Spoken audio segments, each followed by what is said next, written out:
Isang panibagong emosyonal na yugto ang umalangaw-ngaw sa mundo ng showbiz matapos kumalat ang balita na umano'y naging bukas si Tony Gonzaga sa publiko tungkol sa isang sensitibong isyu na may kinalaman sa babaeng inuugnay kay Paul Soriano, isang revelasyon na lalo pang nagpaigting sa kontrobersyang bumabalot sa kanilang relasyon. Ayon sa mga kumakalat na usap-usapan online, sinasabing emosyonal umano si Tony sa mga pahiwatig na kanyang ibinahagi, na agad namang binigyang kahulugan ng ilang netizens bilang pag-amin sa mas malalim na sitwasyon.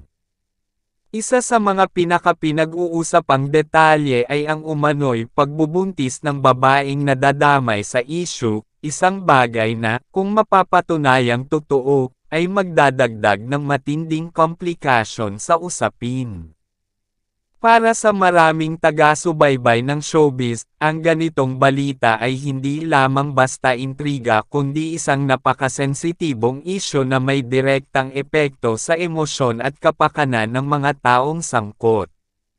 Sa social media, agad na bumuhos ang reaksyon, mula sa pagkabigla, simpatya, hanggang sa matinding pag-aalala para kay Tony Gonzaga. May mga netizens na nagsasabing kung totoo man ang mga kumakalat na ulat, hindi madaling tanggapin ng isang asawa ang ganitong sitwasyon. Ang ideya ng pagkakaroon ng ibang babae, at higit pa rito, ang posibilidad ng pagbubuntis, ay itinuturing ng marami bilang isa sa pinakamabigat na pagsubok sa isang relasyon. Gayunpaman, may mga boses din na nananawagan ng pag-iingat.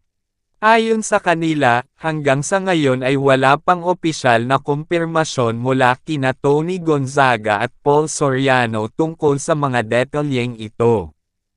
Dahil dito, mahalagang hindi agad maniwala sa lahat ng kumakalat na impormasyon na maaaring bunga lamang ng haka-haka o maling interpretasyon. Sa gitna ng lahat ng ito, patuloy na napapansin ng publiko ang katahimikan ng kampo ni Paul Soriano. Para sa ilan, ito ay nagiging dahilan upang lalong magtanong ang mga tao kung ano nga ba ang tunay na nangyayari sa likod ng kamera. Para naman sa iba, maaaring ito ay isang paraan upang maiwasan ang paglala ng sitwasyon habang inaayos ang mga sensitibong usapin sa pribadong paraan.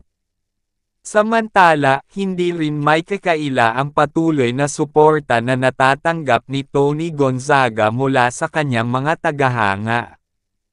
Marami ang nagsasabing hanga sila sa kanyang lakas ng loob na harapin ang ganitong sitwasyon, lalo na kung may kinalaman ito sa kanyang pamilya at personal na buhay.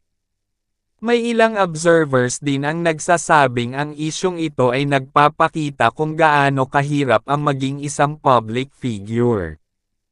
Ang bawat emosyon, bawat salita, at kahit ang pananahimik ay binibigyang kahulugan at sinusuri ng publiko, na kadalasang nagdudulot ng dagdag na pressure sa mga taong sangkot. Habang patuloy ang pagdami ng opinyon at interpretasyon, nananatiling bukas ang maraming tanong.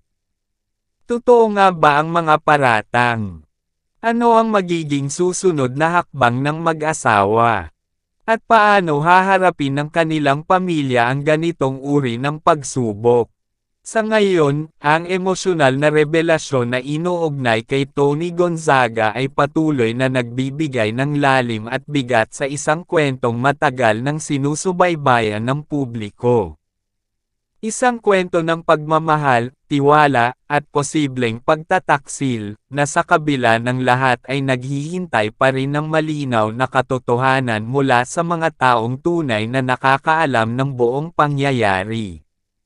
Sa mga sumunod na oras matapos kumalat ang umano'y emosyonal na pagbubunyag ni Tony Gonzaga, lalo pang sumiklab ang diskusyon sa iba't ibang social media platforms. Ang detalye tungkol sa di umano'y babaeng inuugnay kay Paul Soriano, at ang mas sensitibong usapin ng umano'y pagbubuntis, ay naging sentro ng matinding reaksyon mula sa publiko. Maraming netizens ang nagsasabing kung sakaling may katotohanan ang mga kumakalat na ulat, ito na marahil ang isa sa pinakamabigat at pinakamahirap na sitwasyong maaaring harapin ng isang asawa. Hindi lamang ito usapin ng panloloko, kundi isang isyong may mas malalim na implikasyon sa pamilya, reputasyon, at emosyonal na kalagayan ng bawat taong sangkot.